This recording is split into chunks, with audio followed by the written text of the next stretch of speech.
दोनों हाथ जोड़ लें। ओम नमः सिद्धेभ्यः। ओम नमः सिद्धेभ्यः। ओम नमः सिद्धेभ्यः। नमो अरिहन्ताणं नमो सिद्धाणं नमो आयर्याणं नमो वज्रायाणं नमो लोये सव्यसाहुणम्।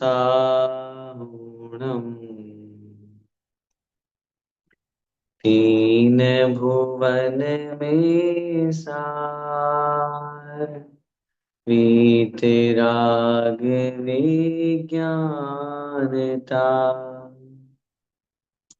शिव स्वरूप शिवकार नमः त्रियोग समारिके। पंच परमेष्ठी भगवान की जय। द्वादशांगमयी जिनवाणी माता की जय। आचार्य भगवंत श्री विद्यासागर जी महामुनिराज की जय। परंपराचार्य श्री समय सागर जी महाराज की जय। परम पूज्य निर्यापक श्रवण मुनि पुंगव श्री सुधा सागर जी महाराज की जय। अढ़ाई द्वीपस्थ समस्त महामुनिराजों की जय। पंडित श्री दौलत राम जी द्वारा विरचित छेड़ाला जी ग्रंथ का हम सभी स्वाध्याय कर रहे हैं और छठी ढाल हमारी चल रही है। अंतिम कड़ी में हम उस छंद की ओर आगे बढ़ रहे हैं जो छठी ढाल का आज अंतिम छंद है। पंडित दौलत राम जी इस छंद के माध्यम से आज जो छठी ढाल में अपन ने पढ़ा उसके माध्यम से अपने को ये उपदेश दे रहे हैं। संसार में वास्तविकता में सब असार है। पांचवी ढाल में जब पूरे 12 भावनाओं का उन्होंने वर्णन किया, उन 12 भावनाओं के वर्णन की अपेक्षा से उन्होंने संसार में वैराग्य को उत्पन्न करने के लिए ये 12 भावनाएं माता के समान हैं, ये कथन करके हमें मोक्ष मार्ग की ओर अग्रसर किया। और जब हम मोक्ष मार्ग की ओर अग्रसर होते हैं, मोक्ष मार्ग की ओर लगते हैं,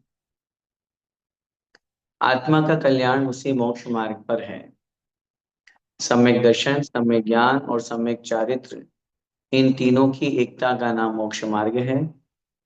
और जब यह आत्मा उस सम्यक दर्शन ज्ञान चारित्र से युक्त होकर आगे बढ़ता है, उस चारित्र के मार्ग पर मुनि अवस्था को धारण करते हैं, तो कहीं न कहीं 28 मूलगुण इनका पालन करते हुए, 12 तपों का पालन करते हुए, 22 परिश्रमों को सहन करते हुए यह आत्मा निरंतर आत्म कल्याण, आत्म ध्यान और आत्मस्थ होने का भाव रखता है। आत्मा में स्थित होना यह इसके लिए परम लक्ष्य है। अन्य पर पदार्थों के प्रति मूर्छा का त्याग होना, ये शरीर मेरा नहीं है, शरीर के अलावा अन्य पर पदार्थ मेरे कैसे हो सकते हैं, ये विचार, ये चिंतन जब उसके अंदर आता है तो वह बहिरात्मा सम्यक दर्शन को प्राप्त करके अंतरात्मा बन जाता है और परमात्मा के स्वरूप को जान करके, समझ करके, और वह स्वयं उस परम आत्म तत्व को प्राप्त करता है, जिसका वर्णन अपन ने पिछले छंदों में पढ़ा था। और ये भी अच्छी तरह से जाना था कि अरिहंत और सिद्ध अवस्था को वह प्राप्त कर लेता है। अब इस अंतिम छंद में पंडित दौलत राम जी हमें उपदेश दे रहे हैं। पिछली कक्षा में अपन ने जो पढ़ा था ना, इमि जानि आलस हानि साहस ठानि यह सुख आदरो, जब लोन रोग जरा गहे तब लो झटिति निज हित करो। एक बहुत महत्वपूर्ण संदेश हमें मिला था कि जब तक यह जरा रोग ग्रहण न हो जाए, बुढ़ापा न पकड़ ले उससे पहले ही अपनी आत्मा का हित हमें कर लेना चाहिए, क्योंकि वृद्धावस्था में फिर साधना और कल्याण नहीं हो पाता है। कोशिश करते हैं, होता है करने वाले, लेकिन वहाँ थोड़ा सा इंद्रियों के शिथिल हो जाने से, शरीर के शिथिल हो जाने से, थोड़ी सी जो एक साधना का मार्ग पहले से ही तय हो जाता है, अभ्यास पहले से हो जाता है, तो वहाँ विकल्प नहीं होता। अब इस अंतिम छंद में हमें उपदेश दे रहे हैं, आइए देखते हैं। निकाल लीजिए छठी ढाल का अंतिम छंद 15वें नंबर का। यह राग आग दहे सदा, ताते समामृत से ये, चिर भजे विषय कषाय, अब तो त्याग निज पद बेये। कहाँ रचो पर पद में न तेरो, पद यहे क्यों दुख सहे। अब डोल हो सुखी स्वपद रची, दाव मत चूको यहे। पंडित दौलत राम जी की ये शब्द, ये पंक्तियां हमारे जीवन को एक बहुत बड़ी प्रेरणा देती है। जैसे एक माँ बड़े दुलार के साथ में अपने बच्चे को समझाती है, वैसे ही यहाँ पंडित दौलत राम जी हमें समझा रहे हैं। हमें समझा रहे हैं, चिर भजे विषय कषाय, अब तो त्याग निज पद बेई। कितने अच्छे से इन शब्दों को, एक एक शब्द का मीनिंग यहाँ देखिए। क्या कह रहे हैं यहाँ, यह राग आग दहे सदा। यह मतलब यह है, राग रूपी जो आग है, ये दहे जलाती है, सदा माने हमेशा।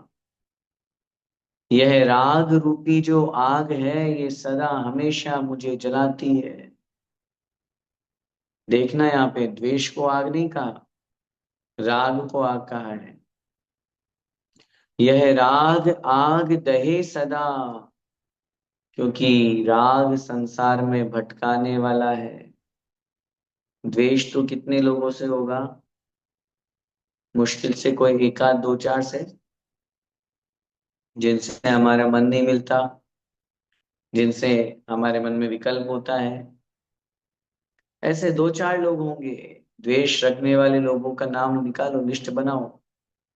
हमें कितने लोगों से नाराजगी है, हमें कितने लोगों से हमारी दुश्मनी है, बहुत कम। लेकिन राग वाले लोग ज्यादा मिलेंगे। जिनसे हमें राग है, वो लोग हमें ज्यादा मिलेंगे। हमारा संसार में राग का साम्राज्य फैला है। हम राग ज्यादा करते हैं, द्वेष कम करते हैं। सभी प्रकार के पापों में, सभी प्रकार के विभाव परिणतियों में राग को प्रमुख स्थान दिया है। अब आप देखो ना, भगवान को भी विशेषण में वीत रागी कह दिया, प्रतीक रूप में। भगवान वीत द्वेषी भी है, वीत मोही भी है, वीत मदी भी है, वीत मत्सर भी है, सभी है। लेकिन एक प्रतीक रूप में, मुख्य में वीत रागी। वीत रागी कहने से उनका वो राग द्वेष मद लोभ मोह सब समाप्त है।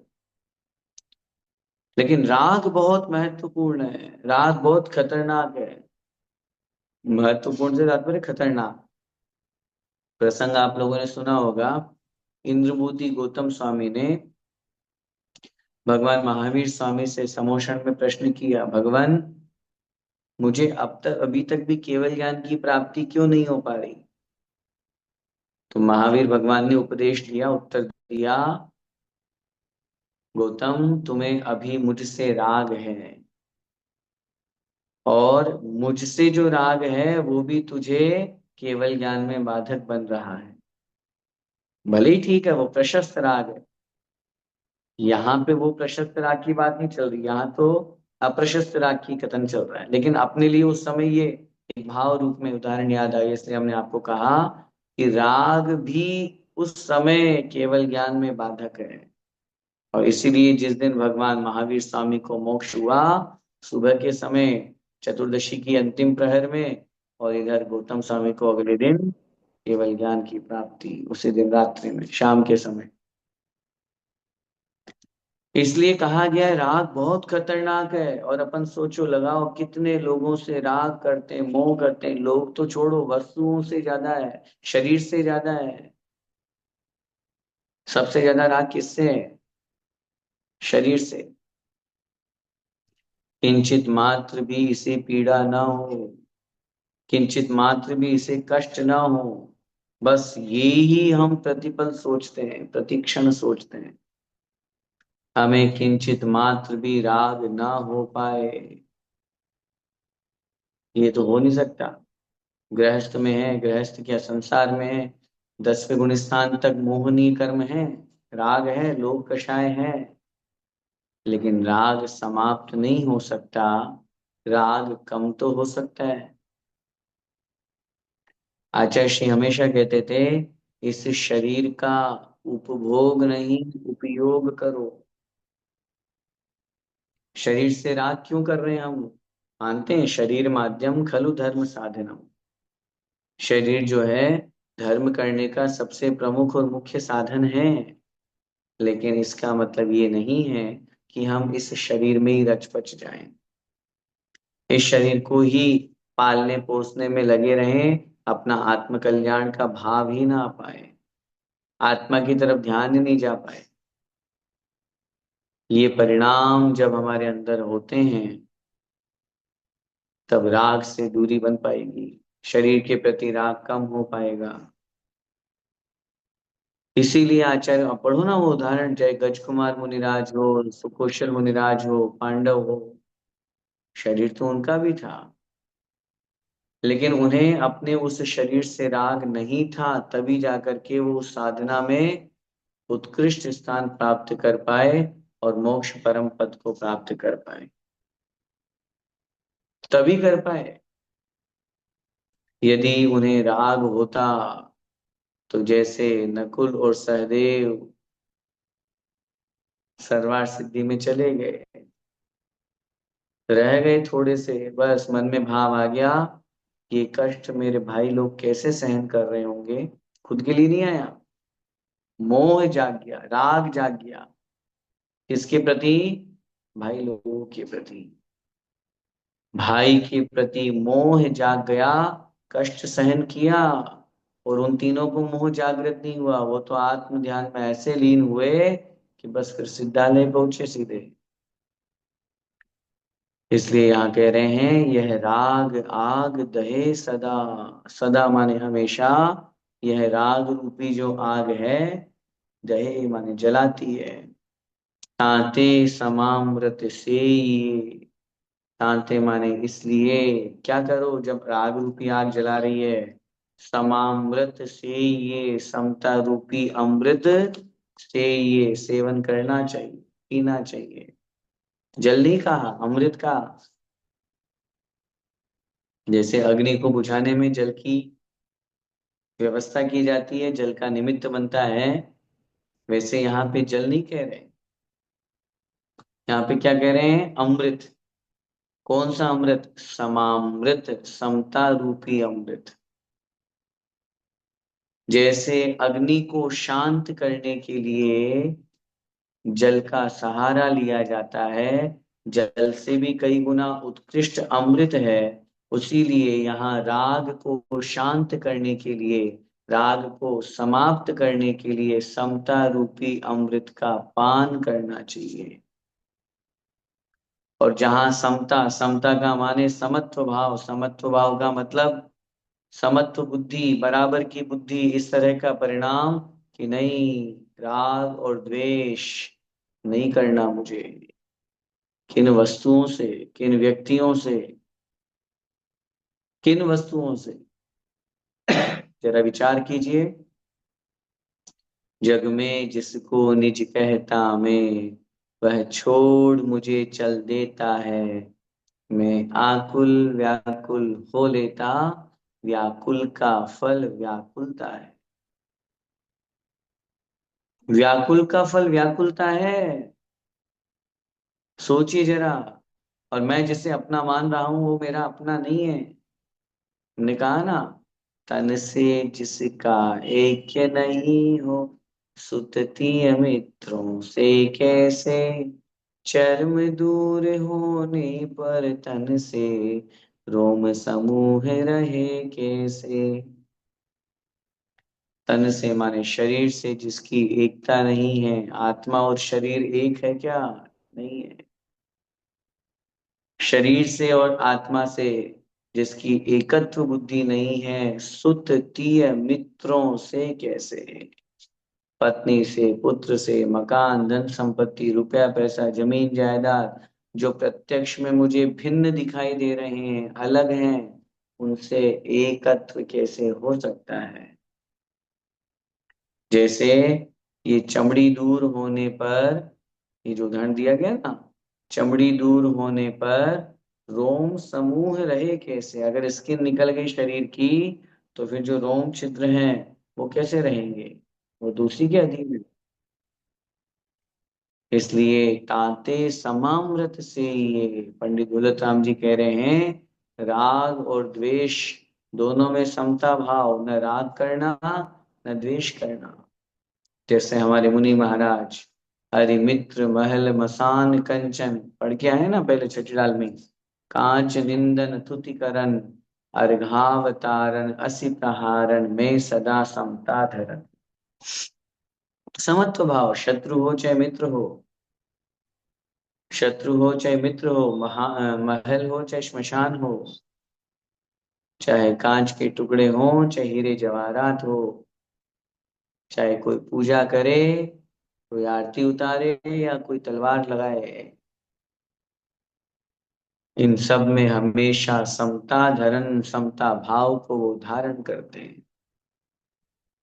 समत्व परिणाम, ये होती है साधना, ये होती है तपस्या, ये होता है मुनि महाराज का मुनिपना। अपन को उपदेश दे रहे हैं, अपन भले वहां मुनि नहीं बन पा रहे या नहीं बने, लेकिन अभी गृहस्थ में भी जितना हो सके समता भाव रखने की कोशिश करो।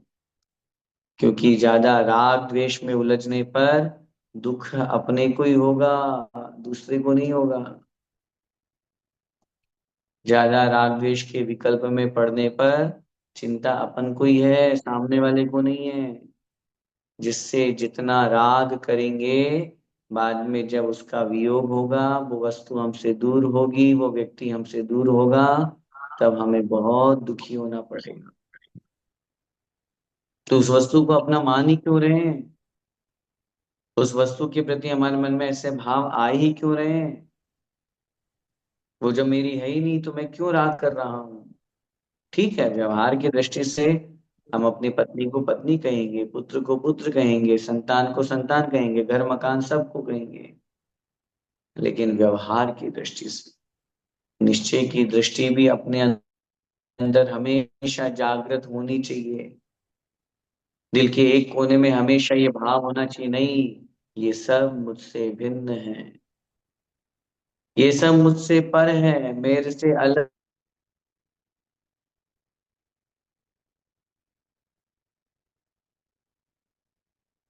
है, मेरा स्वरूप नहीं है।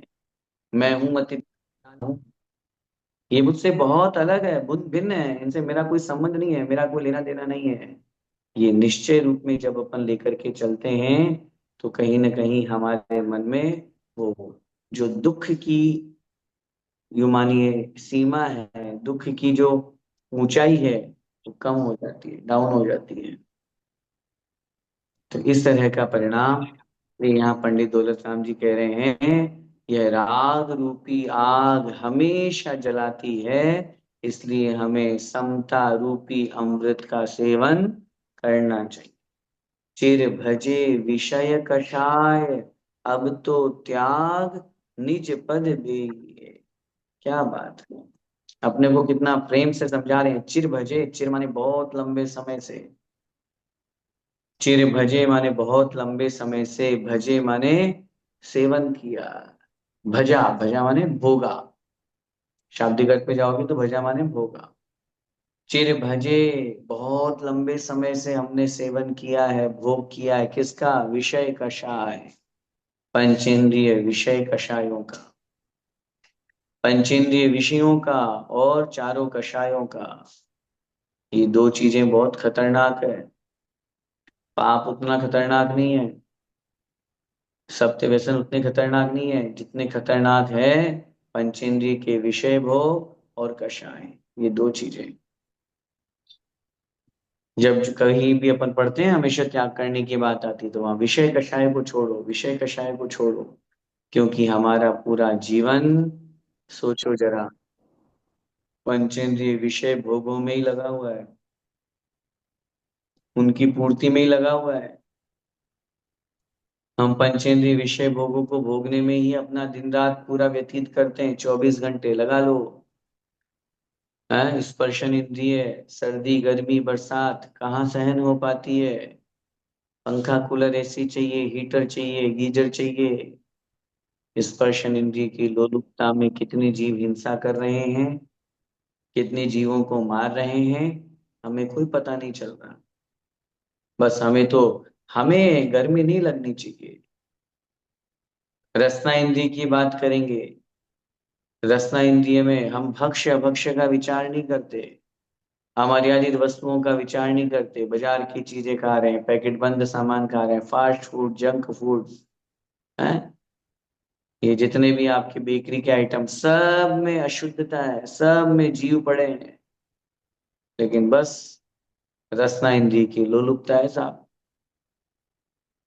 समय लगाओ ऐसे, घ्राण इंद्रिय, अपनी घ्राण इंद्रिय, अपने मेरे को कभी दुर्गंध नहीं आए, सुगंध आए, इत्र वित्र पुलेल पाउडर लगा करके कितने जीव मर रहे हैं, कोई उसकी हम चिंता नहीं कर रहे हैं। चक्षु इंद्रिय, आंख, आंख के माध्यम से अपन देख रहे हैं, सोच रहे हैं, बस अच्छा अच्छा देखना चाहते हैं। अच्छा तो छोड़ो, इस आंख से, चक्षु इंद्रिय से ऐसी गंदी चीजें भी, गलत चीजें भी, गलत चित्र भी हम लोग देखते हैं जो नहीं देखना चाहिए। लेकिन चक्षु इंद्रिय की लोलुपता, वो कहती है नहीं देखना है। और कर्ण इंद्रिय तो बलिहारी है, बस आत्म प्रशंसा सुनवा लो और मुख से परनिंदा कहलवा लो। हम बस हमारी कोई बुराई करके तो देख ले एक बार, हमारी कर्ण इंद्रिय हमें समझा रही है। उस कर्ण इंद्रिय के विषयों में नहीं पड़ना। पांचों इंद्रियों का आचरण लिखा है, चारों कषायों को शमन करना और पांचों इंद्रियों का दमन करना। पढ़ा पढ़ा, शम दम तेजो कर्म नाम है।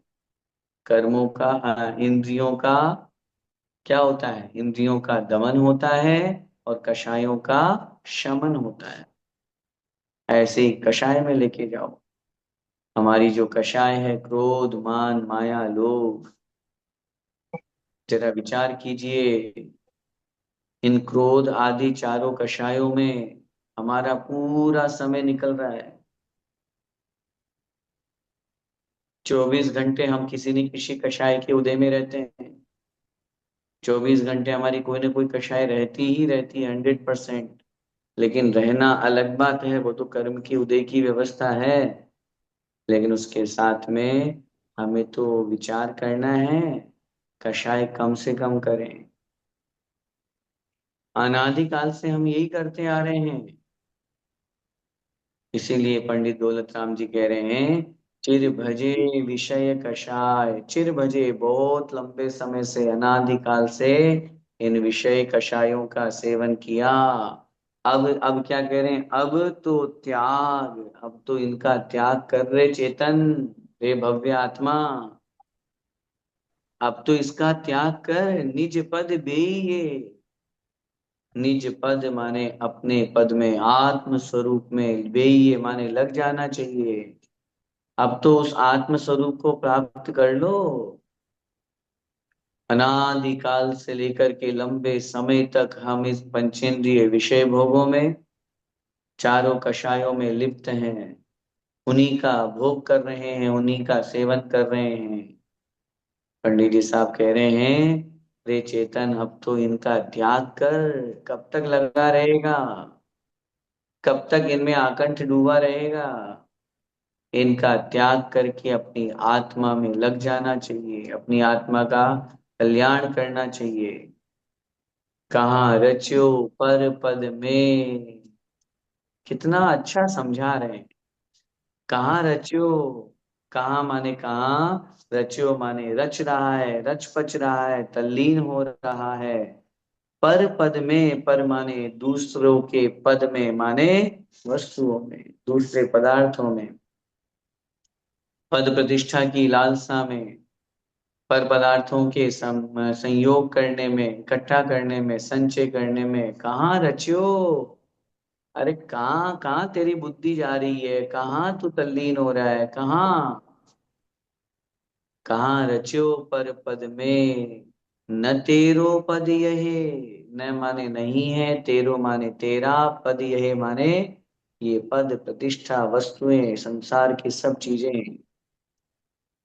कहाँ कहाँ ये सब देखो, कितना बढ़िया उपदेश अपन को सबको मिल रहा है पंडित जी के माध्यम से।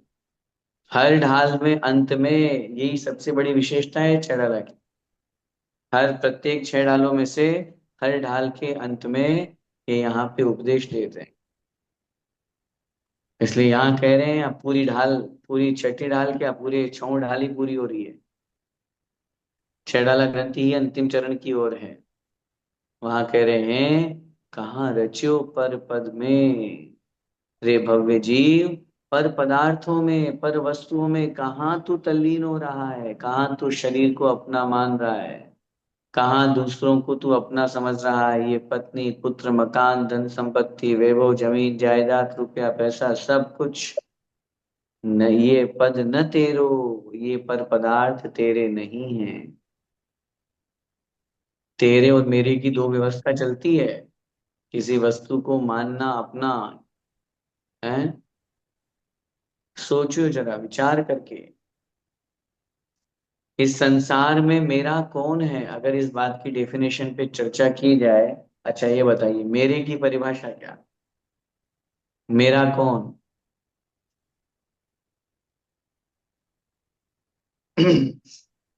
मेरा कौन है, मेरे की परिभाषा क्या, अपने की परिभाषा क्या? लोक व्यवहार में बताओ। लोक व्यवहार में जैसे हम अपना किसे कहते हैं? भाई जो हमारे सुख दुख में हमेशा हमारा साथ देता है, जो हमेशा हमारे साथ खड़ा रहता है, उसको अपन क्या बोलते हैं? भाई ये मेरे अपने हैं। और होता भी है, असली अपना वही है, असली मित्र वही है जो आपत्ति विपत्ति में साथ दे। बोलते हैं ना। ठीक है, बहुत सीधी सी बात, मतलब अपन ने जो अपना कहा, मेरा कहा, उसकी क्या डेफिनेशन बनी? जो हमेशा मेरा साथ दे, मेरे साथ रहे, वो मेरा है, वो मेरा अपना है। चलो अब इसी डेफिनेशन को आत्मा में लगाओ। आत्मा का मेरा कौन, आत्मा का अपना कौन? अब देख लो, परिभाषा वही है, जो हमेशा साथ दे, जो हमेशा साथ रहे, वो मेरा अपना। आत्मा का अपना कौन, आत्मा का मेरा कौन? शरीर। कहाँ हमेशा साथ दे रहा है, छूट जाएगा ये तो यहीं पे। रुपए पैसे कहाँ साथ दे रहे हैं, चले जाते हैं। तो स्त्री पुत्र मकान धन संपत्ति वैभव है, मेरा है कौन, अपना है कौन? कर्म भी मेरे नहीं है, ये भी छूट जाएंगे। ठीक है, एक व्यवस्था के अनुसार वो अगली पर्याय में साथ जाते हैं, लेकिन कर्म मेरी आत्मा का स्वभाव नहीं है। अगर स्वभाव होता तो सिद्ध भगवान की भी होता। इसलिए यहाँ बहुत स्पष्ट अपने को अपनी धारणा बनानी है, कोई भी पर पदार्थ मेरा नहीं है। आचार्य कुंद कुंद महाराज ने लिखा है ना, अहमिको खल शुद्धो दंसन नाण मय्यो सदा रूवी नवि अत्थि मज्ज किंचिवि अर्णम परमाणु मित्तम। अन्य परमाणु मात्र भी, किंचित मात्र भी न नवि मज्ज मेरा नहीं है। परमाणु मात्र भी बोल रहे हैं, सोचिए परमाणु किसे कहते हैं? उद्गल का सबसे छोटा अंश, जिसका कोई दूसरा टुकड़ा नहीं किया जा सकते, उसका नाम है परमाणु। अपन को आटे के मैदे का एक कण भी जो अपने को दिखाई देता है ना, दिख रहा है, वो भी असंख्यात अणुओं से मिलकर के बना हुआ स्कंद है। मतलब उस अणु का भी, उस आटे के मैदे का के कण का भी असंख्यात टुकड़े हो सकते हैं। अब सोचो, वो इतना सा भी मेरा नहीं है। णवि अत्थि मज्ज किंचिवी अर्णम परमाणु मित्तम पी। परमाणु मात्र भी मेरा नहीं है। सोचो जरा, क्या है मेरा। कहाँ रच्यो पर पद में न तेरो पद यहे क्यों दुख सहे। और कहाँ हम पर पद में उलझ करके, पर पदार्थों में उलझ करके दुख सहन करते हैं। ये तो संसार की हकीकत है, वास्तविकता है। पर पदार्थों में दुख ही है, सुख नहीं है। पर वस्तुओं में दुख ही मिलेगा, सुख नहीं मिलेगा। सुख की अनुभूति नहीं हो पाएगी। जहां पर पदार्थ है, पर पदार्थों में वांछा है, पर पदार्थों में इच्छा है, वो व्यक्ति कभी सुखी हो ही नहीं सकता। कहाँ रच्यो पर पद में न तेरो पद यहे, न तेरो पद यहे। ये पदार्थ, ये वस्तुएं, ये सब तेरी नहीं है, क्यों दुख सहे। हे भव्य आत्मा, तो क्यों इनके पीछे दुख सहन कर रहा है।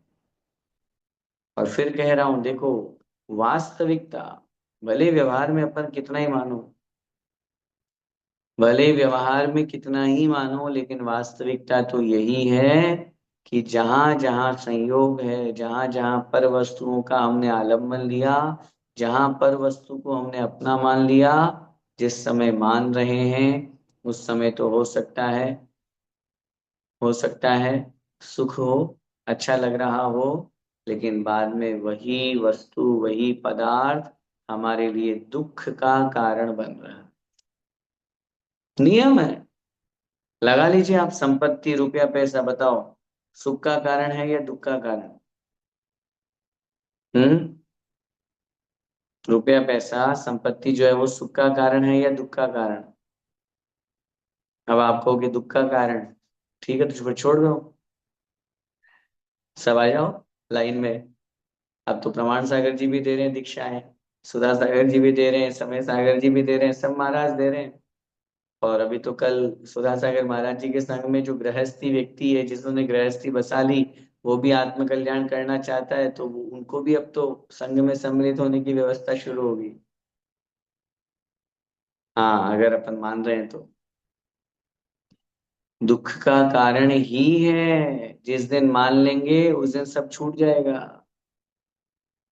दुरर्जेना सुरक्षेण नश्वरेण धनादिना स्वस्थम मन्यो जनः कोपि ज्वरवाणी सर्पिषा।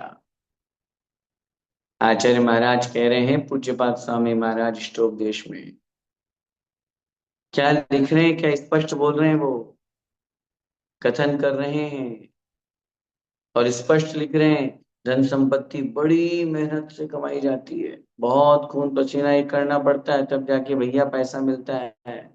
तब जाकर के पसीना कमाने की, पसीना बहाने के बाद में संपत्ति कुछ आ पाती है। और आ जाए तो फिर अब उसमें टेंशन, कहाँ रखें। बैंकों में रखें तो पता चले कि कुछ हो जाए, बैंक सीज हो जाए, कुछ और दूसरी चीजें खरीद के रख लें तो कोई चुरा के ले जाए, जमीन जायदाद खरीद लें तो कोई दूसरा कब्जा कर ले। दुख का ही कारण है, टेंशन ही टेंशन है। जब तक नहीं होता तो टेंशन, अब हो गया तो अब क्या करें, कैसे करें, कहाँ रखें, कहाँ ठिकाने लगाएं, वो टेंशन। इसलिए आचार्य पूज्यपाद स्वामी लिख रहे हैं, इस धन संपत्ति को प्राप्त करके वह व्यक्ति वैसे ही अपने आप को सुख की अनुभूति में ला रहा है, जैसे कोई बुखार जिसको आ गया और वो घी पी करके अपने आप को स्वस्थ मान रहा है। क्योंकि वो ये सोच रहा है, अच्छा मैं घी पी लूंगा क्योंकि वीकनेस आ गई है बुखार में, तो घी पी लूंगा तो क्या होगा, मैं स्वस्थ हो जाऊंगा। वो स्वस्थ नहीं हो रहा, वो अपने रोग को, अपने उस बुखार को और बढ़ा रहा है। उसी प्रकार इन पर पदार्थों में हमें आनंद नहीं है, इन पर पदार्थों में सुख नहीं है। जिस दिन हम ये सोच लेंगे, बस पर पदार्थ तेरो पद क्यों रचे, क्यों दुख सहे। पंडित जी इतने स्पष्ट समझा रहे हैं दौलत राम जी, क्यों दुख सहे, तो दुख क्यों सहन कर रहा है इनके पीछे। ये वस्तु ही जब मेरी नहीं है, ये स्वभाव जब मेरा नहीं है, तो फिर इनके पीछे क्यों दुखी होना। डोल हो सुखी स्वपद, अब डोल हो सुखी स्वपद रचि दाव मत चूको ये। अब माने अब आगे, डोल माने दौलत राम जी कह रहे हैं, हे दौलत राम, अब स्वपद हो सुखी रची। हो माने हो जाओ, सुखी माने सुख को प्राप्त करने वाले। आप सुखी हो कैसे, स्वपद रची, स्वपद माने अपने पद में, अपनी आत्मा में, अपने आत्म तत्व में, रची माने रच करके, रच पच करके, अपनी आत्मा में लीन होकर के, अपनी आत्मा का कल्याण करके, अपनी आत्मा में रच पच करके सुखी हो जाओ। यह दाव मत चूको, यह माने यह दाव मतलब मौका जो है, मत चूको, मत खो। ये जो मौका मिला है, ये जो अवसर मिला है मनुष्य पर्याय में, अपनी आत्मा में लीन होने का, अपना कल्याण करने का, ये मौका मत चूको। खुद अपने आप को ही कह रहे हैं, हे दौलत राम। हाँ, वो अपने आप को ही कह रहे हैं, ये ग्रंथ उन्होंने अपने को कोई दूसरों को शिक्षा देने के लिए नहीं लिखा है, खुद भी शिक्षा ग्रहण कर रहे हैं, खुद भी अपने आप में इस बात को उपदेश के रूप में ग्रहण कर रहे हैं कि हे दौलत राम, अब इस दाव को, इस मौके को मत चूको। सब प्रकार के विकल्प छोड़ करके, सब प्रकार के पर पदार्थों के प्रति मोह छोड़ करके निज पद रचो। अपने आत्म पद में, आत्म पदार्थ में, आत्मा में तल्लीन हो जाओ। यही सुखी है, यही सुख है, वास्तव में यही सुख की अनुभूति है। और जिस समय हमारे मन में ये परिणाम आएगा, जिस समय हम ये विचार करेंगे, मैं क्यों दुखी हो रहा हूं, और फिर कह रहा हूं ना, चिंतन में लाइए। जहां पर पदार्थ है, जहां पर पदार्थों के प्रति मोह है, राग है, वहां दुख है। सोचिए जरा, आचार्य श्री को कोई दुख था क्या, क्यों नहीं था, क्योंकि वो किसी वस्तु से राग करते ही नहीं थे, क्योंकि उन्हें किसी वस्तु से कोई राग नहीं था। उन्होंने तो अंतिम क्षणों में भी अपने आप को उन सभी विकल्पों से दूर कर दिया। अंतिम क्षणों में भी सब शिष्यों का त्याग, पर पदार्थों का त्याग, कर्तृत्व, स्वामित्व, भोक्तृत्व, सभी बुद्धियों का त्याग कर दिया। जब उनका त्याग कर दिया, पर पदार्थों में नहीं रमे, आचार्य पद का त्याग कर दिया 2022 में ही, कुंडलपुर पंच कल्याणक में ही। सोचिए जरा, कहाँ पर पदार्थों में हम सुख मना रहे हैं। हमारे आदर्श, हमारे गुरुदेव, हमारे जिनेंद्र देव तो इन संसार के विनाशशील पर पदार्थों को, पदों को छोड़ करके और आत्म पद को प्राप्त किए। आत्म पद में तल्लीन हुए, आत्म पद को, आत्म स्वरूप को उन्होंने प्राप्त किया। लक्ष्य तो हमारा भी यही होना चाहिए, कोशिश तो हमें भी यही करनी चाहिए कि हम भी प्रयास इसी रूप में करें कि उस आत्म स्वरूप को ग्रहण करें। अब जब तक नहीं हो पा रहा है, तब तक प्रयास करते रहें, लेकिन राग द्वेष इन सबको तो कम करना जरूरी है। पंचेंद्रिय विषय भोगों के प्रति जो हमारी लिप्तता है, लालसा है, उसको तो कम करना जरूरी है। जियो और जीने दो का संदेश देते हैं और हिंसा कर रहे हैं, पाप कर रहे हैं, जीवों को मार रहे हैं, फिर काहे का जियो और जियो दे का जीने दो का संदेश। हम्म फिर कहाँ उपदेश केवल दूसरों को कहने के लिए नहीं, केवल दूसरों के लिए नहीं, बल्कि स्वयं के लिए, अपने आप के लिए। ये भाव इन चारों पंक्तियों में बहुत सुंदर पंडित दौलत राम जी ने लिखा है। एक बार फिर से इसका अर्थ देखते हैं। अंतिम शिक्षा और आत्मा का क्या कर्तव्य है, आत्मा को क्या करना चाहिए, ये यहाँ कह रहे हैं। यह राग आग दहे सदा, हे भव्य जीव, ये राग रूपी जो आग है ये हमेशा जलाती रहती है। इसलिए ताते माने इसलिए समता रूपी अमृत का पान करना चाहिए। चिर भजे विषय कषाय, हे भव्य जीव, तूने बहुत लंबे समय तक अनादिकाल से पंचेंद्रिय विषय कषायों का उपभोग किया है, पंचेंद्रिय विषय कषायों में लिप्त हुआ है, पंचेंद्रिय विषय कषायों में लगा हुआ है। इसलिए अब तो उनका त्याग कर और निज पद भी ये अपने आत्म पद को, आत्म स्वरूप को ग्रहण करना चाहिए। कहाँ रच्यो पर पद में, हे भव्य जीव, तू कहाँ इस पर पदार्थों में, पर वस्तुओं में कहाँ रचपच रहा है। अभी समाधि तंत्र पढ़ रहे हैं स्वाध्याय में, वहां आई गाथा, वहां श्लोक लिख रहे हैं आचार्य पूज्यपाद स्वामी महाराज। ये आत्मा बहिरात्मा मिथ्या दृष्टि जीव अपने शरीर को तो अपना मान ही रहा है, और इस मूर्ख व्यक्ति को देखो, वो दूसरों के शरीर को भी अपना मान रहा है। क्या बोल रहे हो?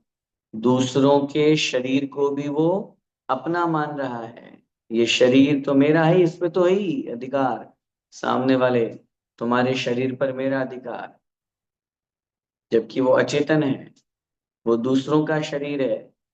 तो भी बोलो, तुम्हारे शरीर पर मेरा अधिकार, तुम मेरी हो, तुम मेरे हो, ये स्त्री मेरी है, ये पति मेरा है, ये पुत्र मेरा है। अरे भाई, उसमें तुम्हारी आत्मा है क्या?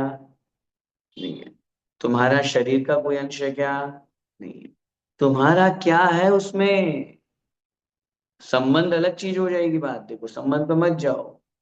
संबंध क्यों तो विच्छेद कर रहे हैं यहाँ पे, आत्मा तक पहुंचना है तो शरीर से भी तो संबंध छोड़ना पड़ेगा।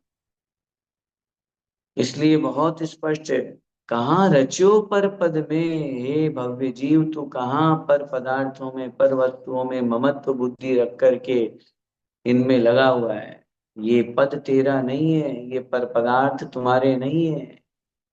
अब तो, क्योंकि ये दुख देने वाले हैं, पर पदार्थ ये तेरे नहीं हैं, क्यों दुख सहे।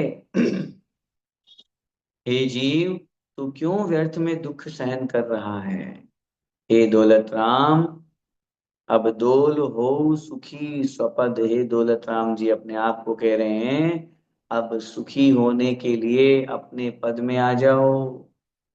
खूब रह लिया किराए के मकान में, अब तो अपने मकान में आओ। हैं? आप तो दूसरों की बात कर रहे हो, ये शरीर भी हमारा नहीं है, ये भी किराएदार है। अपन किराएदार है, ये भी ये मकान है। आत्मा, जिस घर में हम रह रहे हैं वो हमारा नहीं है, जिस शरीर में हम रह रहे हैं वो शरीर हमारा नहीं है।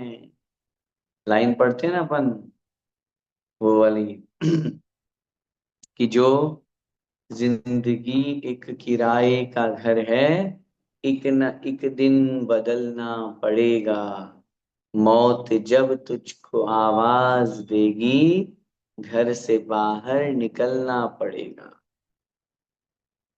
सोचो, 2-4 दिन की अपन कहीं जाते हैं, तो बताओ, जिस कमरे में रुकते हैं वहां से राग हो जाता है थोड़ा बहुत, लेकिन अपने मेंटेलिटी क्या बना रखी है अपन ने, ये कमरा मेरा नहीं है, मैं तो यहाँ सिर्फ कुछ दिन के लिए आया हूँ होटल के कमरे में, किराए का कमरा है भाई, जैसे ही खाली करना पड़ेगा 7 दिन बाद।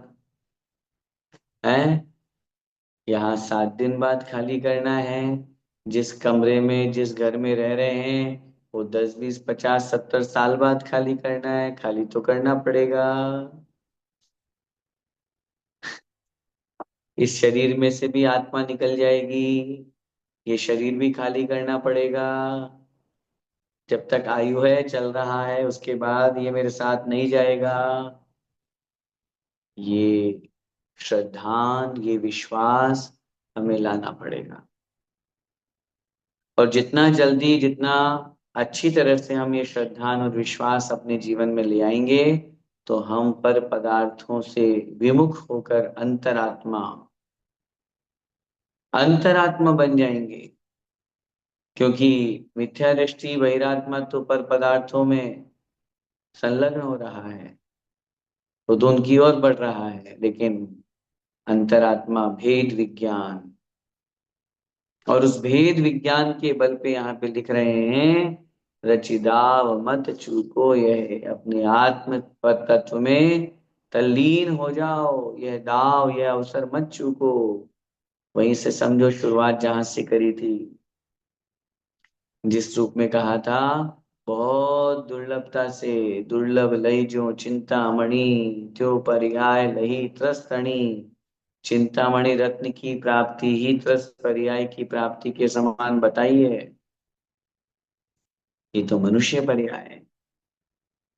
मनुष्य पर्याय में जैन कुल अच्छी बुद्धि, निर्मल बुद्धि मिली है, सोचने समझने को अच्छी बातें मिल रही है, और इसके साथ में स्वस्थ शरीर मिला है। तो लिख रहे हैं, कहाँ रच्यो पर पद में न तेरो पद, यहे क्यों दुख सहे। ये दाव मत चूको, ये अवसर मत चूको। अभी बस ये अवसर निकल गया तो भैया बाद में वापस लौट करके आ पाएगा, क्या गारंटी है। आचार्य ने तो लिखा है, शास्त्रों में उदाहरण दिया है, जैसे चतुष्पथ पर रखे हुए हीरे के समान है ये पर्याय। चतुष्पथ पर माने चौराहे पर,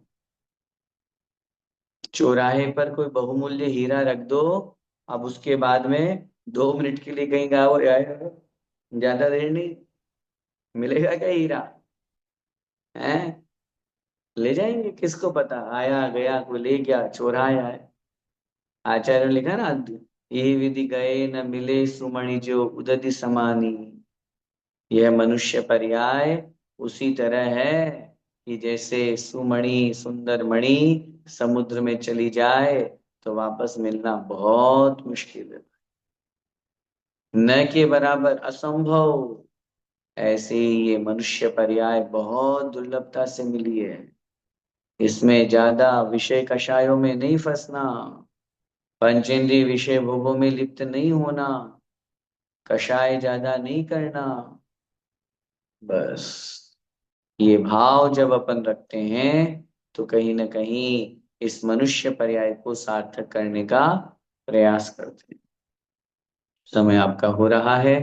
बस इस अंतिम छंद में पंडित दौलत राम जी हमें बहुत सुंदर उपदेश और बहुत सुंदर शिक्षा दे रहे हैं। अपन को वही शिक्षा ग्रहण करनी है, और कोशिश यही करनी है कि अपन एक न एक दिन उस परमात्म पद को, परम तत्व पद को प्राप्त करें, आत्मत्व को, आत्म तत्व को प्राप्त करें। उसके लिए पर पदार्थों से मोह, पर पदार्थों से विकल्प जितना हो सके उसको अपन छोड़ेंगे तो अपना जीवन बहुत अच्छा होगा। अंतिम छंद है। अब इसके बाद में अगली कक्षा में जो इसकी ग्रंथकर्ता की भावना, कब लिखा गया, कैसे क्या, वो भी अपन समझेंगे। आज के लिए बस इतना ही। और इससे अपन को यही समझना है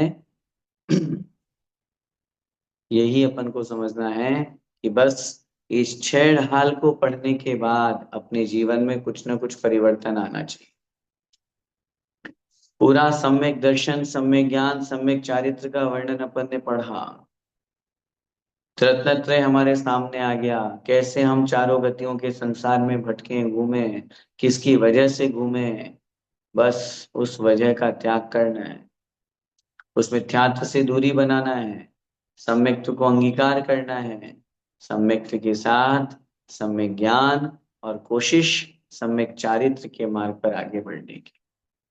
जितना हो सके उतना अपन को मोक्ष मार्ग की ओर अग्रसर होना है। जीवन में व्रत, नियम, संयम आना चाहिए, और इस ग्रंथ की पूर्ति पर मैं आपसे यही निवेदन करूंगा, अगली कक्षा में जरूर मुझे याद दिलाना, क्योंकि वो फिर पूरा ग्रंथ समाप्त हो जाएगा।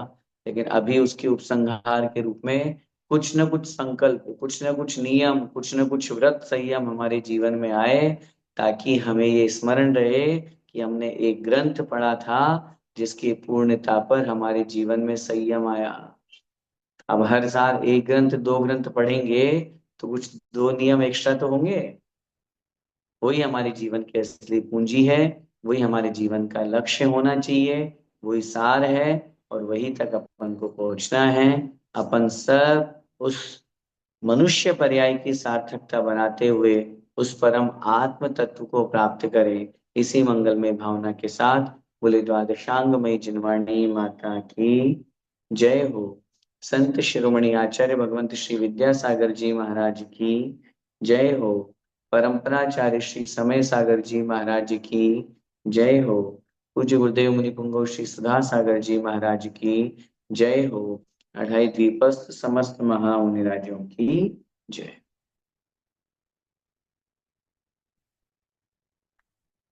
आइए क्विज के क्वेश्चन आंसर हम डिस्कस करते हैं।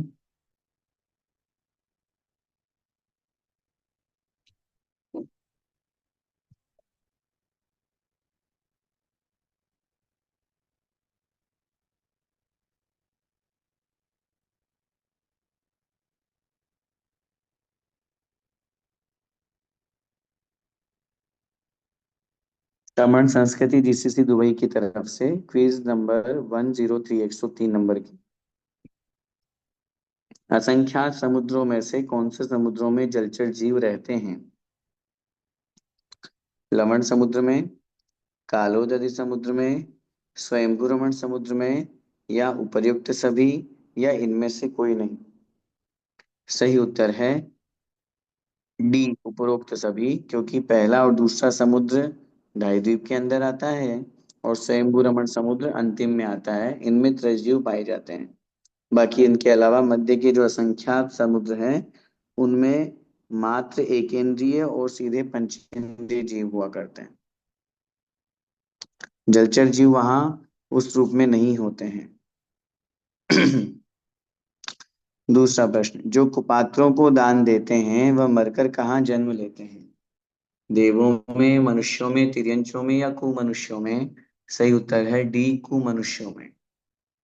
तीसरा प्रश्न, किस वृक्ष के कारण धातकी खंड द्वीप का नाम धातकी खंड है?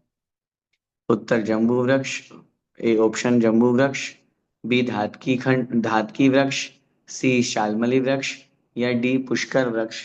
सही उत्तर है बी धातकी वृक्ष। चौथा प्रश्न, पुष्करवत द्वीप के अर्ध अर्थात मध्य भाग में कौन सा पर्वत स्थित है? ईश्वाकार, शिखरी पर्वत, मानुषोत्तर पर्वत, या विपलाचल पर्वत? सही उत्तर है सी, मानुषोत्तर पर्वत। उसी से तो उस धात के उस पुष्करवत द्वीप के दो भाग होते हैं। बाहर की तरफ वाला पुष्करवत द्वीप भोग भूमि की व्यवस्था में चला जाता है, और अंदर का जो पुष्करार्ध है वो कर्म भूमि। कर्म भूमि से तात्पर्य पूरा ढाई द्वीप के अंतर्गत। पांचवा प्रश्न, धातकी खंड द्वीप में पांच मेरु में से कौन से मेरु हैं? सुदर्शन मेरु, विजय मेरु, अचल और विजय दोनों, मंदर मेरु और विद्युन्माली? सही उत्तर है सी, अचल और मेरु। सॉरी, अचय अचल मेरु और विजय मेरु। हाथ के खंड की बात है ना, दूसरे नंबर का सुदर्शन, उसके बाद में विजय और अचल। छठा प्रश्न, अंजनगिरी पर्वत की कौन सी दिशा में करजा, विरजा, अशोका और वीत शोका नाम की व्यापिकाएं हैं? पूर्व, पश्चिम, उत्तर, दक्षिण? सही उत्तर है डी, दक्षिण। चारों दिशाओं की अलग अलग जो वापिकाएं हैं उनके नाम वहां दिए हुए हैं। सातवां प्रश्न, निम्न में से कौन से पर्वत पर चार अकृत्रिम चैत्यालय है? स्वयंप्रभ पर्वत पर, नंदीश्वर पर्वत पर, कुंडलगिरी में, कुंडलगिरी पर, या इनमें से कोई नहीं? सही उत्तर है सी, कुंडलगिरी। जो कुंडलवर द्वीप है 11वें नंबर का द्वीप, उसकी चारों दिशाओं में चार चैत्यालय हैं इसलिए। बाकी नंदीश्वर में 52 है, स्वयंप्रभ पे एक भी नहीं है। आठवां प्रश्न, रुचिगिरी रुचिगिरी पर्वत पर कुल कितने कूट स्थित हैं? 16, 32, 40 या 44? सही उत्तर है डी, 44। कूट 44 है, लेकिन वहां पर भी चारों दिशाओं में 4 अकृत्रिम चैत्यालय हैं। 9वां प्रश्न, स्वयंभू रमण द्वीप को 2 भागों में विभाजित करने वाले पर्वत का नाम बताइए। कुंडलगिरी, रुचिकगिरी, स्वयंप्रभ पर्वत या ईश्वाकार पर्वत। सही उत्तर है सी, स्वयंप्रभ पर्वत। जैसे यहाँ पुष्करवत द्वीप के बिल्कुल बहुमध्य भाग में मानुषोत्तर बना हुआ है, ऐसे ही स्वयंप्रभ द्वीप जो है अंतिम स्वयंभू रमण द्वीप, उसके बीचों बीच में एक पर्वत बना हुआ है स्वयंप्रभ पर्वत। उसी से उसके भी वहां 2 भाग होते हैं। अंदर वाला जो भाग है वहां भोग भूमि की व्यवस्था, और उसके बाद बाहर वाले भाग में और अंतिम स्वयंभू रमण समुद्र में कर्म भूमि की व्यवस्था, और यहाँ के पंचम काल सदृश कार्य होता है। इसके बाद में यहाँ पे प्रश्न है, अढ़ाई द्वीप का विस्तार कितना है। 45,000 योजन, 45 योजन, 45 करोड़ योजन या 45 लाख योजन। सही उत्तर है डी, 45 लाख योजन। ढाई द्वीप जो हमारा बनता है, तो उसको पूरा अच्छी तरह से कहीं जब अपन पढ़ेंगे उसमें भी देखिएगा, बाकी मैप में स्पष्ट रूप से समझाया गया है 45 लाख योजन का दोनों तरफ मिला करके, और वो 45 लाख योजन का ढाई द्वीप हमारा बनता है। इस तरह से ये 10 प्रश्न थे। इन 10 प्रश्नों का उत्तर आप लोगों के सामने रखा गया।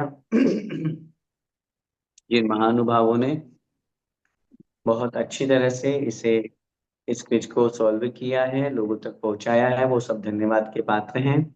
और जिनके 10/10 मार्क्स हैं, वो अग्रिम बधाई के पात्र हैं। जल्दी ही रिजल्ट आप लोगों के व्हाट्सएप पे शेयर कर दिया जाए।